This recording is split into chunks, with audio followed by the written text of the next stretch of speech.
What do you believe right now that's making you feel this way? And when you analyse it, you realise how irrational you can be at times. Every single one of our major customers and minor customers all shut their doors overnight. It's not sales per se, but the outcome of it is, because people get to know you, they get to see you. But, what's the culture like at the business? What do we stand for, the values? I've got to tick that box on my personal development programme I don't really want to be here. Scaling up a business isn't easy. If it were, we wouldn't have less than 4% of businesses scaling beyond 10 employees or around £1 million turnover level, and less than 1% beyond 50 employees. But the contribution that we make as owner-managers to our economies is immense and should never be underestimated, yet it can be a tough gig for all of us at times, and only other business owners truly understand the challenges that we face. And through ScaleUp Radio, we aim to help make things a little easier.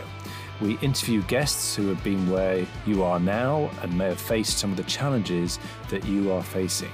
And they offer their thoughts and advice on what has worked for them, as well as what didn't. And we've also combined many of the lessons from these interviews, and also through working with hundreds of owner-managers over the last 10 years or so, into a practical scale-up handbook that we've called the Entrepreneurial Scale-Up System, or ESUS. And it's for owner-managers like you and me as we navigate our own scale-up journey. And you can order a copy through your favourite online book retailer, or by going to all the W's, esusgroup.co.uk, www.esusgroup.co.uk. Welcome to another episode of ScaleUp Radio, and this time we delve into the incredible journey of Service Masters AAA, a commercial cleaning business that has experienced absolutely phenomenal growth in just 6 years under the expert guidance of Siva Kugathas.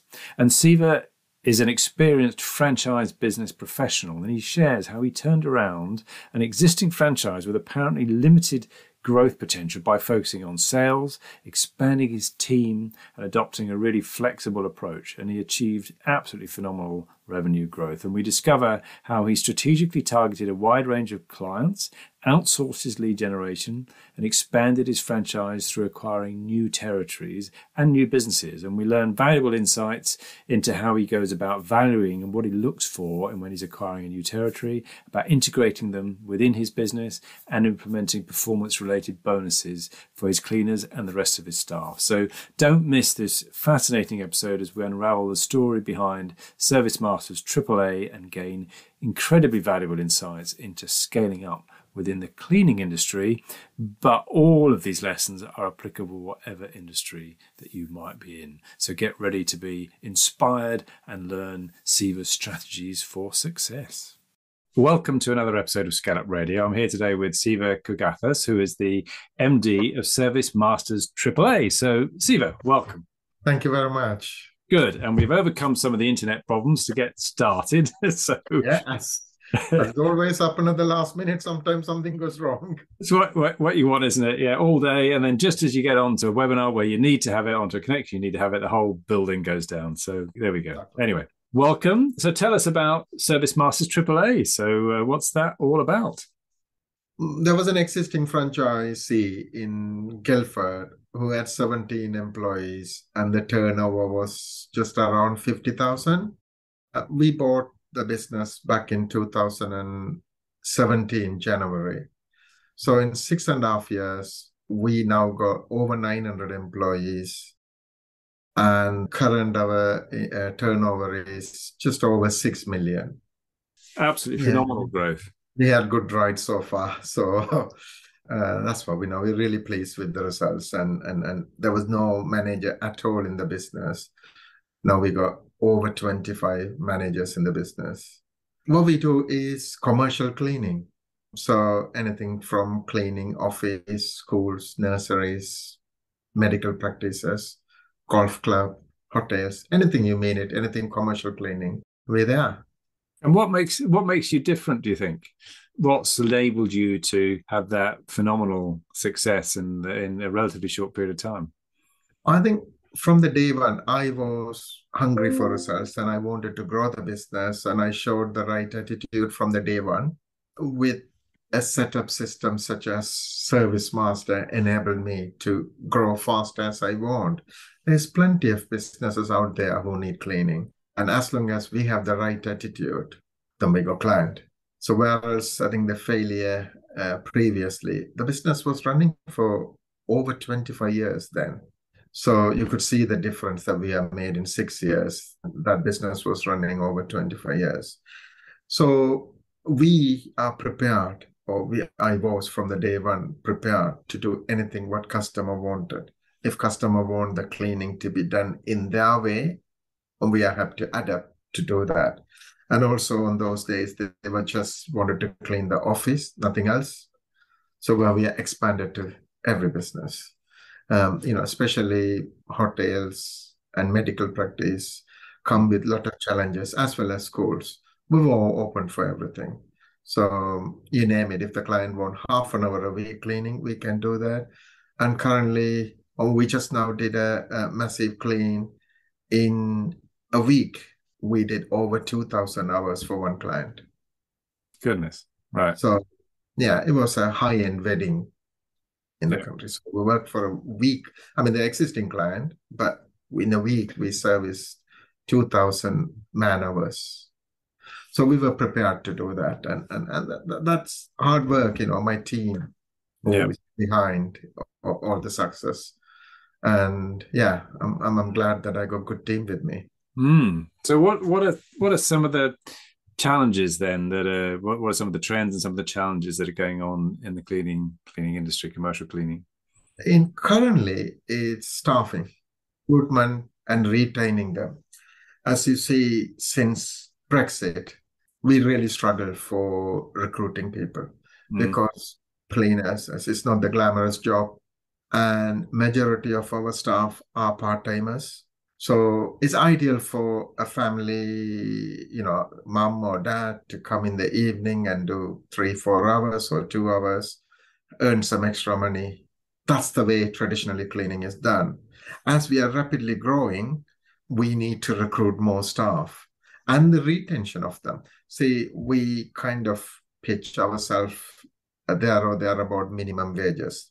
National living wages is there, so we could go up to a few pence more than that, because otherwise client won't be happy to pay that. So we got to keep the cost low towards the national living wages. So always there is a vacancy next door who will pay that 10p more than what we are paying. So you tend to lose them. So the recruitment and retention is the problem. I'm, as I said earlier, I'm blessed with good bunch of managers who some of them are very long time from the day we started. Right. And we also encourage our existing staff, mainly cleaners, to grow up the ladder from cleaner to a supervisor to area manager, and in some cases regional manager. And we have commercial director who was an admin staff 6 years ago. She's commercial director of our business. Great. Yeah, we got 3 regional managers who have come up from cleaner within the 6 years to regional manager position, who is above area managers. So it's a good position within our company. So you encourage, and you can also demonstrate that people can essentially progress. There's a career progression plan within the business. Yeah, and they stay longer because you know them, they know you, and they have come up the ladder, and they kind of there for you for a while. So I haven't lost any of those managers that we have recruited, step by step from cleaner position. We haven't lost a single one of them. So we retain them. Yeah, very good. Yeah. You mentioned that your customers are quite price sensitive. So what are some of the key things that they're looking for, that they take into account? One, they want a company, a legitimate company, who will pay the right money to the staff and do the service and have the right backing, the infrastructure behind the business that can service them during holidays, sickness, and some emergency situations. So that's one of the things that clients look for when they're choosing. They want it to be competitive price-wise, but it's not always the cheapest company wins the contract. And we are not the cheapest company in our areas where we work, because we have a structure to pay for. So we are not the cheapest, but we don't think growing is an issue. Our history shows over the 6 years how we grow. So that's not a problem. Even though you are not the cheapest, the numbers are good and we are still growing and a big margin. So, but the clients, some clients who wants the cheaper, then we are not the company for them. Yeah. Because we cannot do that price, the service that we offer. We also go to the clients on a monthly basis and do a small audit, to a snapshot survey. Okay. And especially medical practices, we do their audits for their CQC standards, obviously assessed by the medical authorities assess them. So we make sure our side of the job is done for the medical practice manager, so they can pass the CQC without worrying about cleaning. Yeah. And that's something that we are good at. We make sure the paperwork is correct, or the documentation is available, and the right training and monitoring, auditing is available. So you're taking away a big worry, a big headache, to allow them to focus on what they need to focus on, essentially. Yeah. Our biggest clients spend around £750,000 a year with us. So the last thing that we want to give them is worrying about cleaning. Yeah. Because we're there to support them before they even ask. We know there is a challenge and we deal with them. Likewise, I said earlier, we have a client who takes half an hour a week. And we do the same service for them, in the sense of they get the same audit, they get the same survey, and the deliveries are delivered, the chemical, etc., are delivered to the site. So we have to, from, half an hour a week to £750,000 business. Yeah.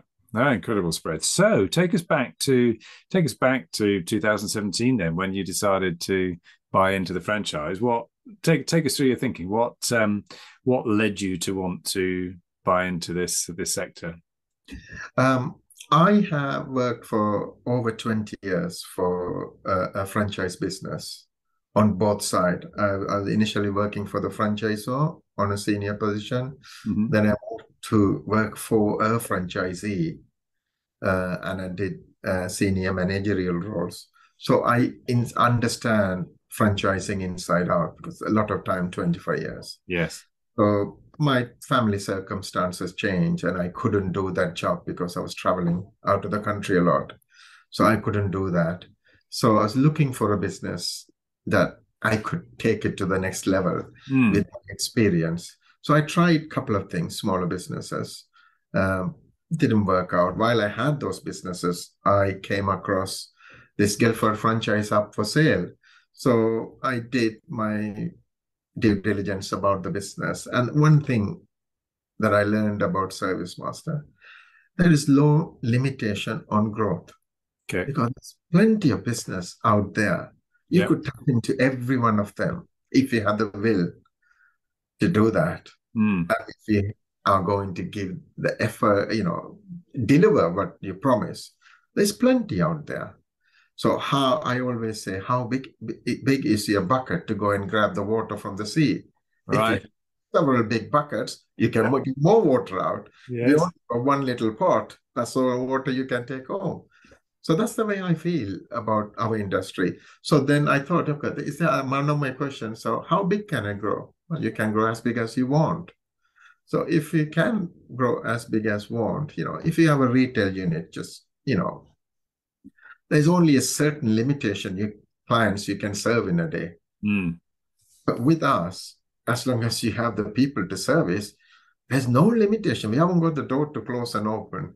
You can go and get as many businesses we want. So I look at it, and so that attracted me, having that opportunity to grow as big as you want. And second, I understood the franchise well. and this is a very good franchise. At that time, I obviously had my questions about it, but now 6.5 years, this is one of the best things that I did in my life. So, yeah. Take us through that thinking at the time then, because what made you decide to buy an existing franchise rather than, say, start up on your own? I can answer it better now than then. Okay, yeah. When you have a structure or even a small group of people, so I had 17 employees. So if I wanted to grow on my week one, I'm learning the business, and if I get an opportunity to sign up a next door client, all I need to tap into is this 17 cleaners and tell them, can you find me a cleaner, or do you want some extra hours? So that benefit, I knew when I was starting, there was a base built. Doesn't matter how small, but there was a base built. So that's 17 employees, and those clients, I believe it was 19 clients at that point. Those were kind of my assets then. So I could build it on that brick rather than finding the base. So that's the way I felt, because I said earlier, I could answer that much easier now, because when now I'm all over England. You know, we got in and around London, from Surrey, Thames Valley, Buckinghamshire, Berkshire, Watford, Luton. We are in East Anglia, Essex, some part of Essex.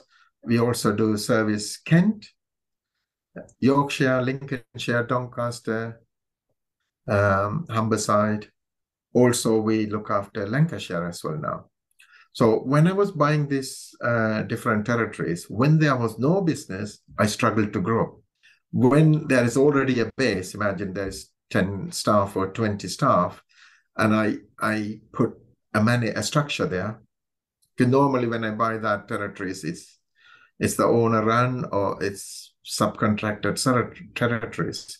So I go there and I could put a manager in. So even though the business couldn't fully afford a manager, but I treat that as an investment. So there is a structure there.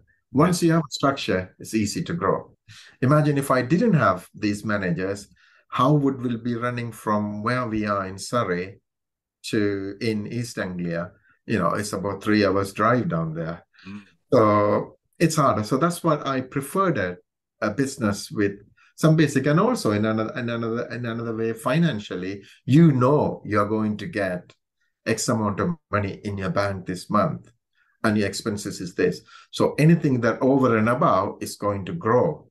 The growth will take it there. Yeah. Otherwise, I'm going to start with zero, and you don't know how long you're going to be on zero at that point. Yeah, even if you ask me after 6.5 years with this amount of staff, I prefer when I'm buying something, a territory, that it has some staffing there, so I can build on that. Yeah, no, and I don't think we've had anybody on ScaleUp Radio before who's done what you've done and built such an extensive network of franchises across the country. So I definitely want to explore your thinking about how you've done that and some of the things you look for. Let's, for the moment, just go back to the first one, because as you said, that Guildford territory had been around for, I think you said 20, 25 years or something, and had reached £50,000 turnover. Either what did you do to turn that around, or what were they doing that limited them, do you think? The reason it was limited to them was the owner was already retired from, basically he was retired and just keep the business going. Yeah. So he didn't have the will to grow. He didn't have the will to run it. And that he admitted that to me on the day one. Doesn't matter what you do, you will be better than me. That's his word. That's it. What we did was, initially when I went there, I had no experience of selling anything. In my previous role, customers come to us. We had to go to the customer. Right. So that was totally a different kind of business. So I was scared of selling because I never sold anything before that. Yeah. Not even on eBay. So I thought that first person above cleaners I would recruit was a salesperson. But that, obviously at that point, I couldn't afford one. So I started to do the sales. And I was very successful. Okay.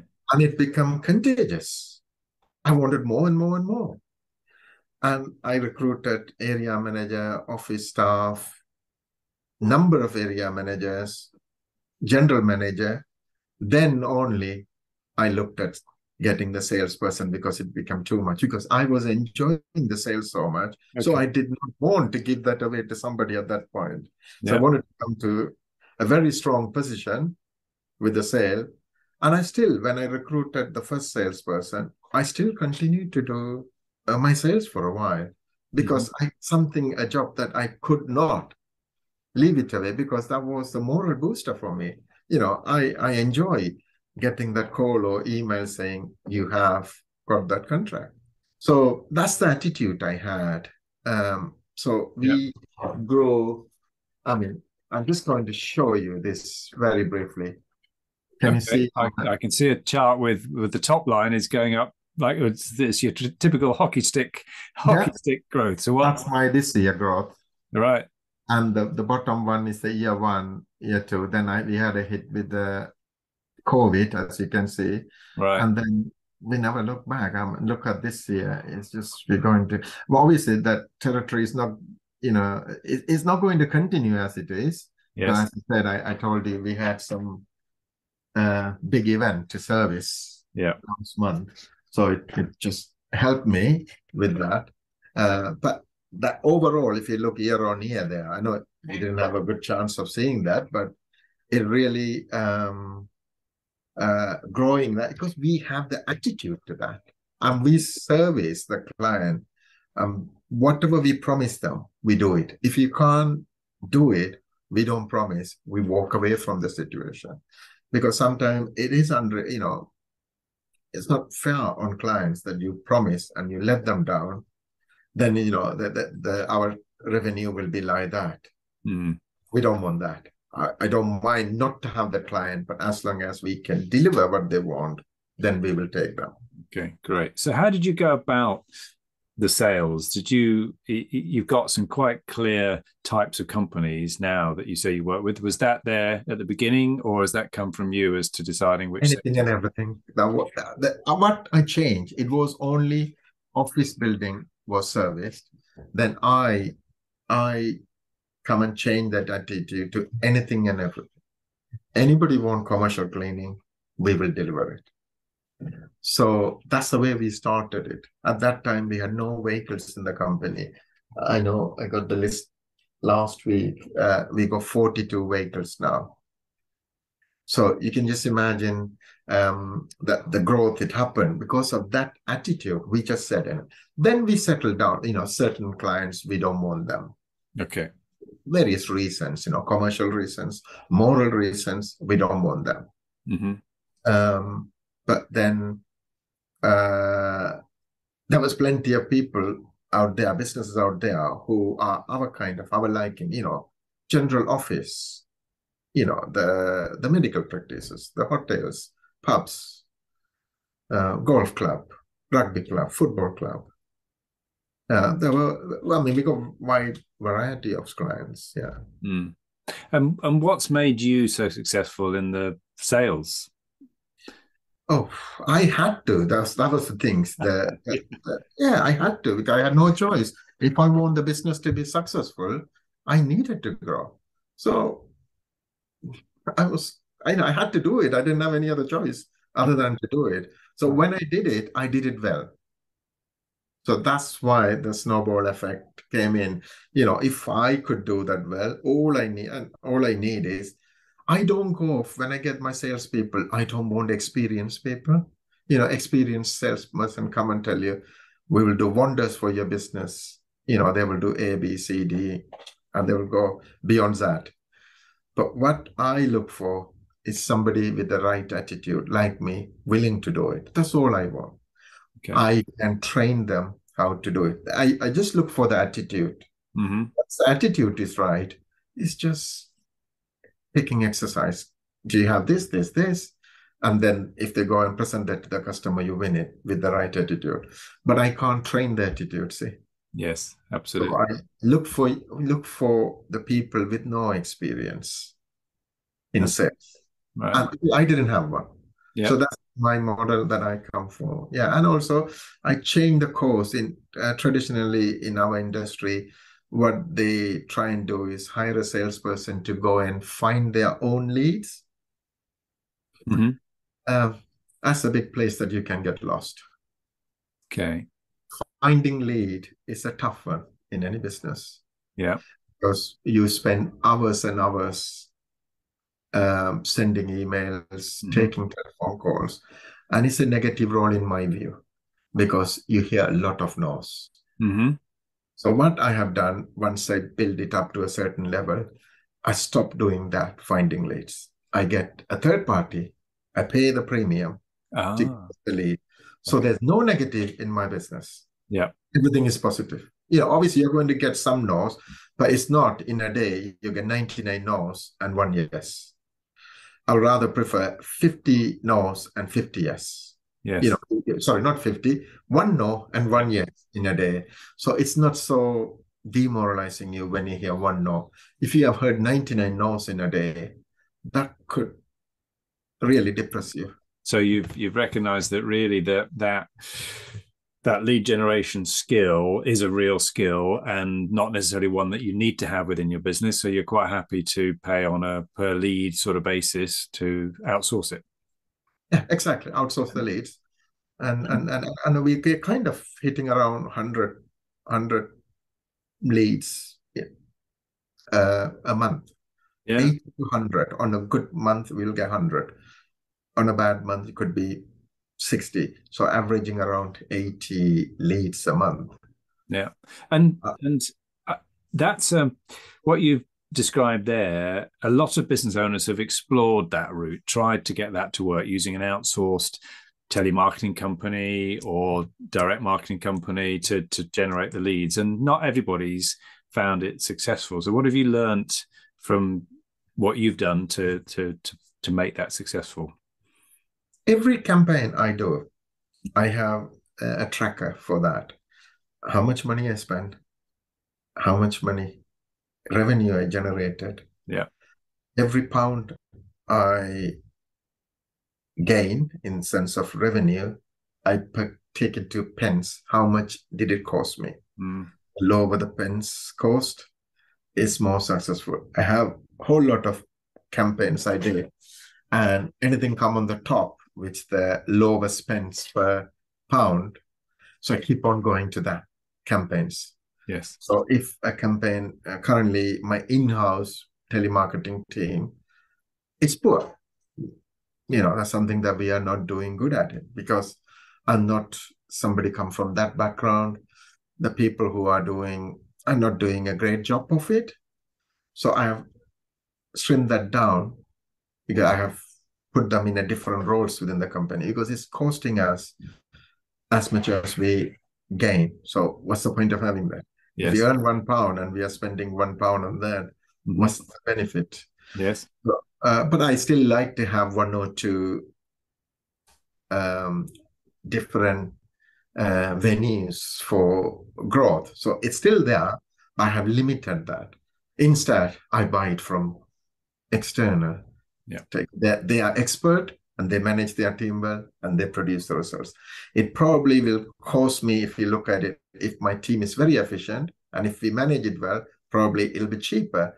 But as I said, we lack skill doing that. Let us clean rather than making telephone calls, because we are not specialists of it. So we have choose that way. Anything that we do, give it to the specialists. Let them do it. As long as we manage them and make sure that we pay the right money. Yeah. That's the way. Because of the tracking, that's how we make sure we don't make the same mistake again. Good. So I'm curious as well then, at what stage did you decide that you wanted to buy another region and move into another franchise? I saw on my year 2, I bought my second territory. Okay. Year 2, I saw that and I say, okay, we were doing very well with Guildford. I was looking for opportunities, and there was one neighboring. One was vacant. And I said, okay, can I buy that? And I met all the criteria. So Service Master was happy to sell that. And then year 3, I bought one more. Then year 4 onwards, I rapidly went up. Year 6, we got, or year 7 now, we got 14. Yeah. So year 2, I started because I saw the growth in year 1. And I could see I could make this work. I planned it in my head. This is how we will end up. Yeah. Yeah. So, and is all of those acquisitions been funded by the cash flow generated by the core business? Not always, because these virgin territories, the virgin territories mean that no business out there was funded by the business. But I have bought 5 external businesses, 2 of them being Service Master. Sorry, 3 of them being Service Master, and 2 of them are non-Service Master. Okay. We bought them and bolt and convert them as Service Master. Okay, so you brought them into the fold, yeah. Yeah. So the external one, I needed to borrow money. Yep. Okay. Because they were too big to sacrifice the cash flow. Yeah. All right. And what do you look for then? How do you decide what's a good opportunity for you to pursue? What sort of things do you look for? One, the location, okay, the territory. 2, the revenue, not necessarily the profit, the revenue. Yep. Okay. 3, how could the existing business support them? Sometimes when you buy businesses, it comes with a large structure. Where, example, we have a payroll in this office, payroll department. Yeah. If I'm in the business in Yorkshire, coming with a payroll and account department, that's going to cost me office, that's going to cost and what are they going to do? This current staff team just could add those employees to the payroll, and it could, on the payroll run, it could just cost us half an hour to an hour a month in time-wise. If I have them, it's going to cost me 1 month worth of every month. Yes. And location, office and everything. So I look for if I couldn't shave some of the cost off, I don't buy that business because it's no worth for us to do it, to run 2 payrolls and so okay. And I don't look for the profit of the business. I don't look for, because normally everybody, when they show you the P&L, it looks as good as it's ever been when we're selling the business. I don't look at that number because I know if I have £500,000 or £1 million worth of business, what the profit will be. I know that from our business. Yes. They can tell what they want, but because I know I will run it the way we want to run it. Exactly. You will bring your skills and expertise to make the profit what you expect it to be. How do you decide how much a business is worth? Obviously, they will give you the P&L. You look at the P&L, and I make my own judgment. What is the profit of that business for my business? Then I have a multiplier to value that business. I value it. I have a spreadsheet and I key in the figures, and it tells me a range. Okay. Where I have a rough estimation. The multiplier. If I pay this multiplier, is my deal, and if I pay this multiplier, it's the seller's deal. Right. I try to meet somewhere in the middle. Yeah. So it's not, especially when you buy it internally, buying other Service Master. So including the Guildford one, I have bought 4 businesses within Service Master. Yeah, very good. Okay, so let's take this next one. You talk about putting manager in place, and I'm sure that's part of the answer. So how then, when you buy a new business, then how do you integrate it into your portfolio and make it work? We make sure that we give everything the manager wants. In fact, those 3 businesses I have bought within the business, the supervisor or area manager level within the business, except the one, the first 2 it's more than 2 years old now. Both of them have been promoted as regional managers. Okay. And the third one, as I said, that business, we only bought it in 1st of April. So it's too soon. And also it joined with another territory that we already have. So there was no regional manager need. So I'm very blessed. We have a good system in place. So the new managers who we inherited all have been top performers. That's the reality. I couldn't fault a single manager that I inherited because they are doing a very good job. Maybe they've seen the activities that we do with our team. Last year, for our end of year celebration and goal setting for the following year, we went to Turkey. Oh, right. Okay. Yeah, about 20 of us. The year before, we went to Greece. The year before, we couldn't do anything because of COVID. Mm-hmm. The year before that, we went to Malaga. And the year before, we went to Shard. So it is. So that's one of the things that we do. Yeah. And also we have quarterly team building events that we take the team out for a day and do some activities with them. And is this for the whole team or some of the team? The managers. The managers, yeah. And also we take our full-time cleaners also and do them activities. Okay. They all are on a performance-related bonus scheme. And some of our cleaners are on a performance-related bonus scheme. That's not common in cleaning industry. Now, how do you? So what is it that they're measured on? What are the metrics? Complaints. Okay. Going above and beyond customer expectation results. So for them, for managers, recruitment. Mm-hmm. I mean, they don't have more than a certain number of vacancies. Customer surveys. Not on profit. Because we don't go on that because they don't dictate that. Yeah.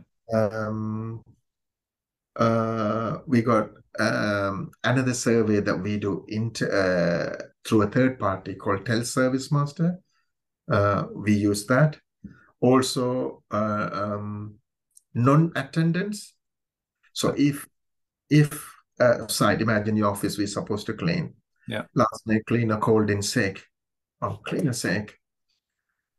Kevin, tomorrow Kevin comes in the morning and tell us, oh, nobody has turned up. Oh, really sorry, cleaner fell ill, so he didn't come.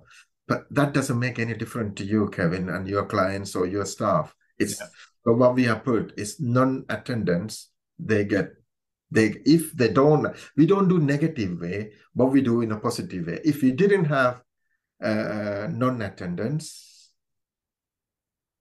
then how you deal with it. For example, we have cover cleaners, get the cover cleaner in. If the also neighboring cleaners can go into that. Or the manager go themselves and do it.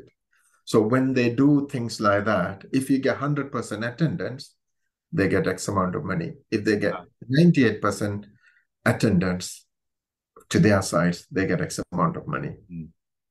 So it works like that. And also vacancies is crucial because if they have vacancy, that means you're sending a cover cleaner. That means we are paying for the petrol. We are paying for the travel time. We are paying for the vehicle. It's cost a lot of money. We make a loss by sending a cover cleaner. So we say then whatever the bonus they earn, we do multiply that by a multiplier. So if you don't have any vacancies, you get 20% more with your bonus. Okay. Great. So that's the sort of proportion we're talking. Is it 20% more from your basic wage sort of thing, is it? They could earn, no, I mean 20% off the bonus. Yeah. So they could earn, I could just tell you, no, I think it's about 17-18% off their salary is the bonus, annual bonus. Yeah. But there's no limit. They could earn more money. Okay. Part of the scheme that they perform. It's just the more they do, the more they get. Yeah. But it's not connection with the sales or profit for the operation team. The marketing team, they get more sales they bring, the more money they get. We don't look at profit again. But I know how to control the profit. So I let them work on there is some targets there for them. Each contract that we sign has to produce X amount of money as a profit contribution. All right. As long as they meet the target, then only they can sign the contract. And if they sign £1 million worth of contract, obviously their bonus is far bigger. And if they only sign £100,000 and their bonus is X amount of money, the current team get monthly bonus for that. And they are exceeding the expectation. They're getting more than what they initially signed up for. The reason their results is good. I have an excellent marketing team.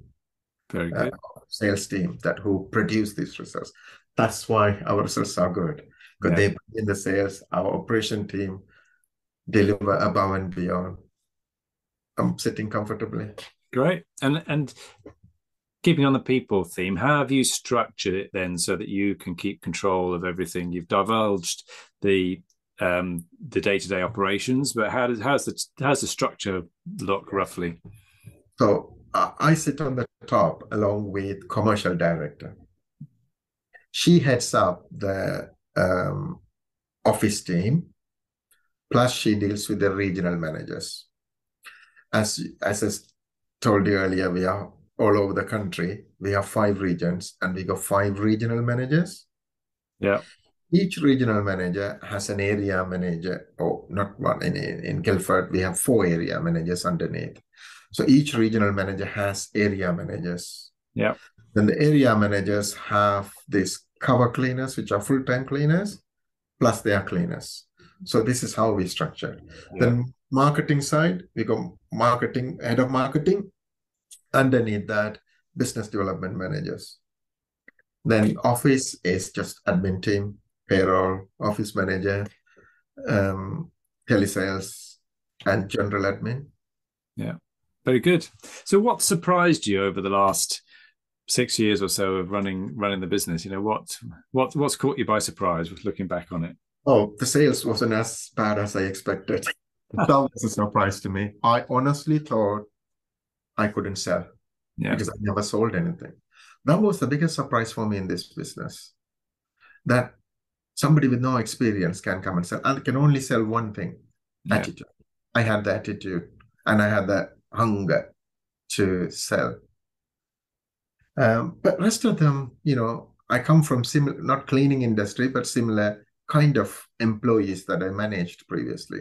So kind of, I knew the challenges you face with the staff. Yeah, very good. And looking back on it, what, if anything, would you do differently? Oh, recently, last 3-4 years, I sincerely believe any money I put in the marketing as an investment rather than an expense. Okay. And I wish I thought about that on day one. Right. We won't be sitting at 900 employees now. Probably we're sitting at 1,400 employees if I thought then. Obviously, COVID hurt us. They put us 1.5 years backwards. Yeah. So. Okay. Yeah. So. What do you're clearly very passionate about what you do. You know, what do you love about what you do with Service Masters? Oof. My people, number one. Yeah. My people. Well, we drove down from London to Yorkshire yesterday. Sorry, not yesterday, Saturday, for somebody's 60th birthday party. Okay. She was a supervisor I inherited in the business when I bought. She was promoted as an area manager. This all happened under 2 years. Area manager, and the last 1 year she's been a regional manager. So within the first year, she had 2 promotions. And she had a 60th birthday party. And number of us, 6 of us from down south, we went up.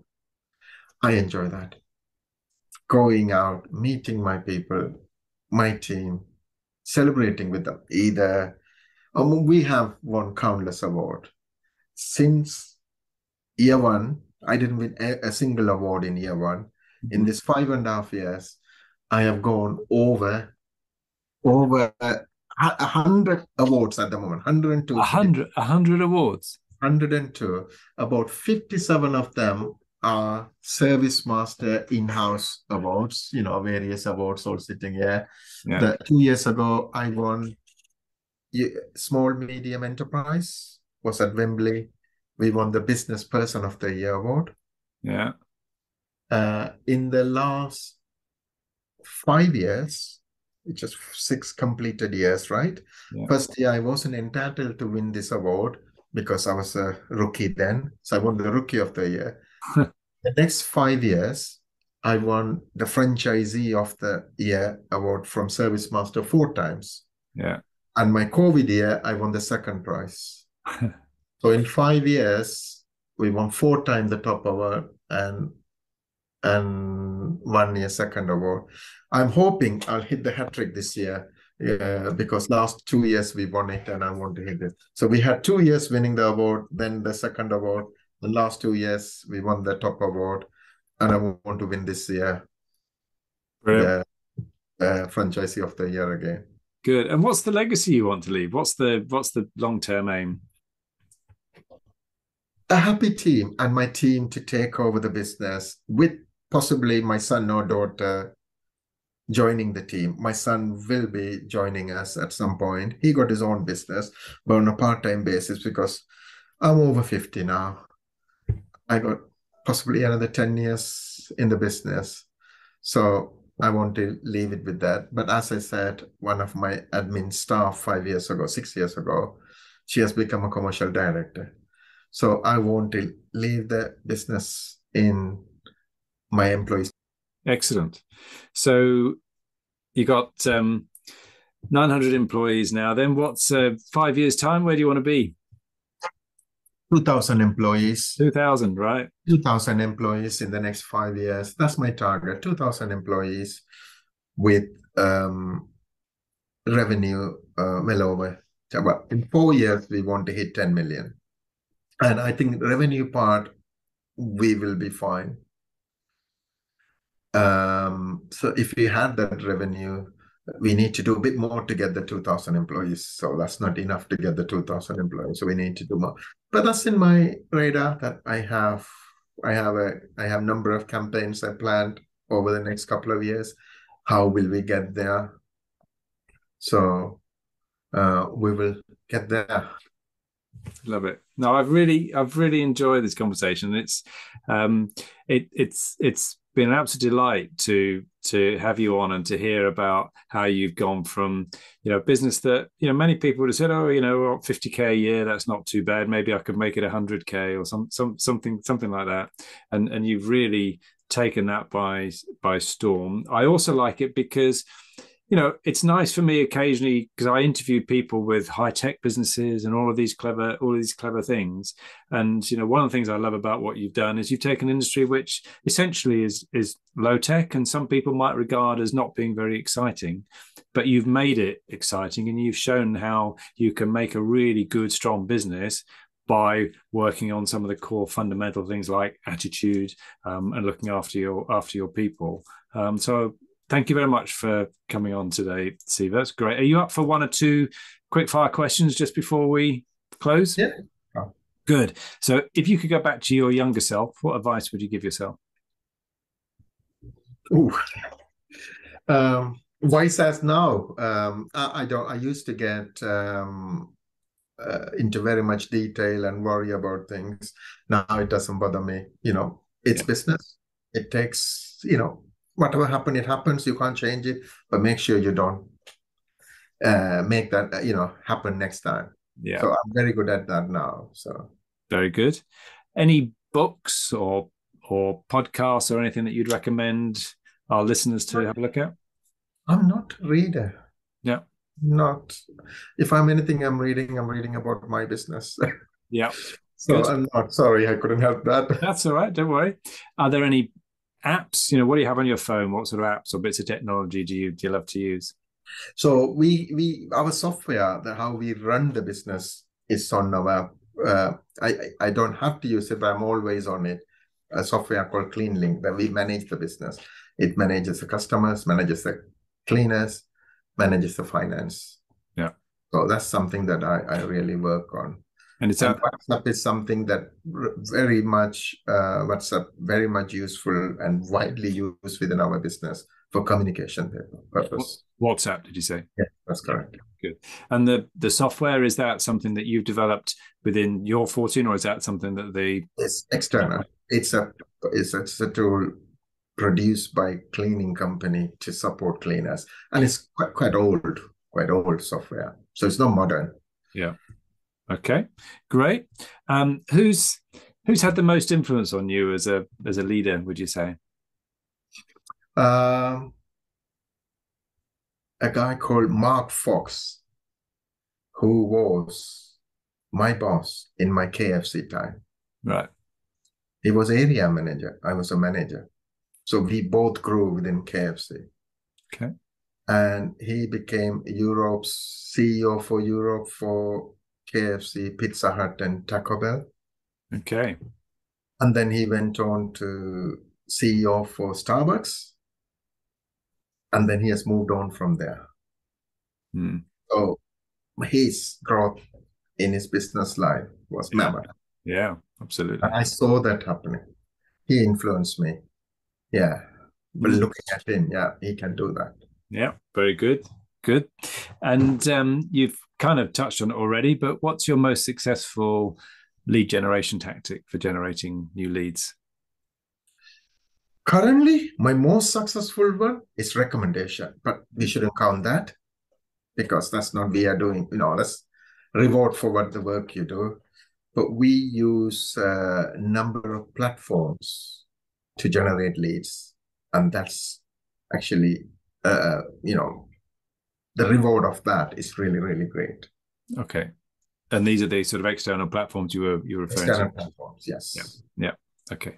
Brilliant. And how can people get hold of you or find out more about the business? What's the best way for them to find about Service Masters? Email, telephone, anything. LinkedIn can be.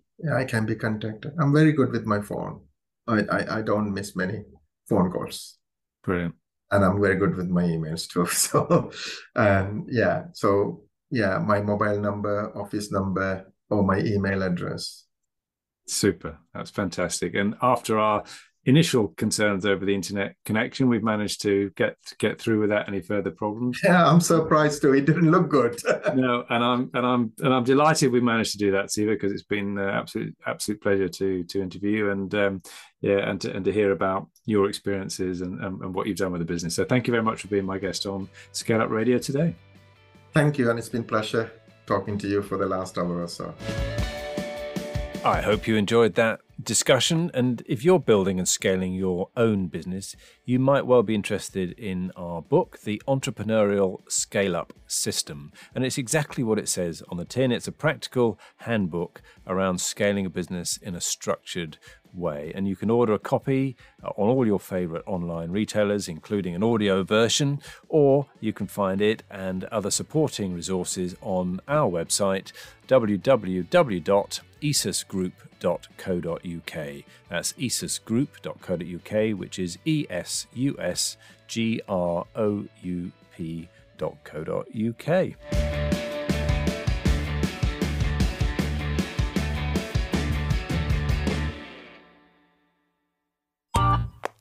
This has been a Monkey Pants Productions podcast.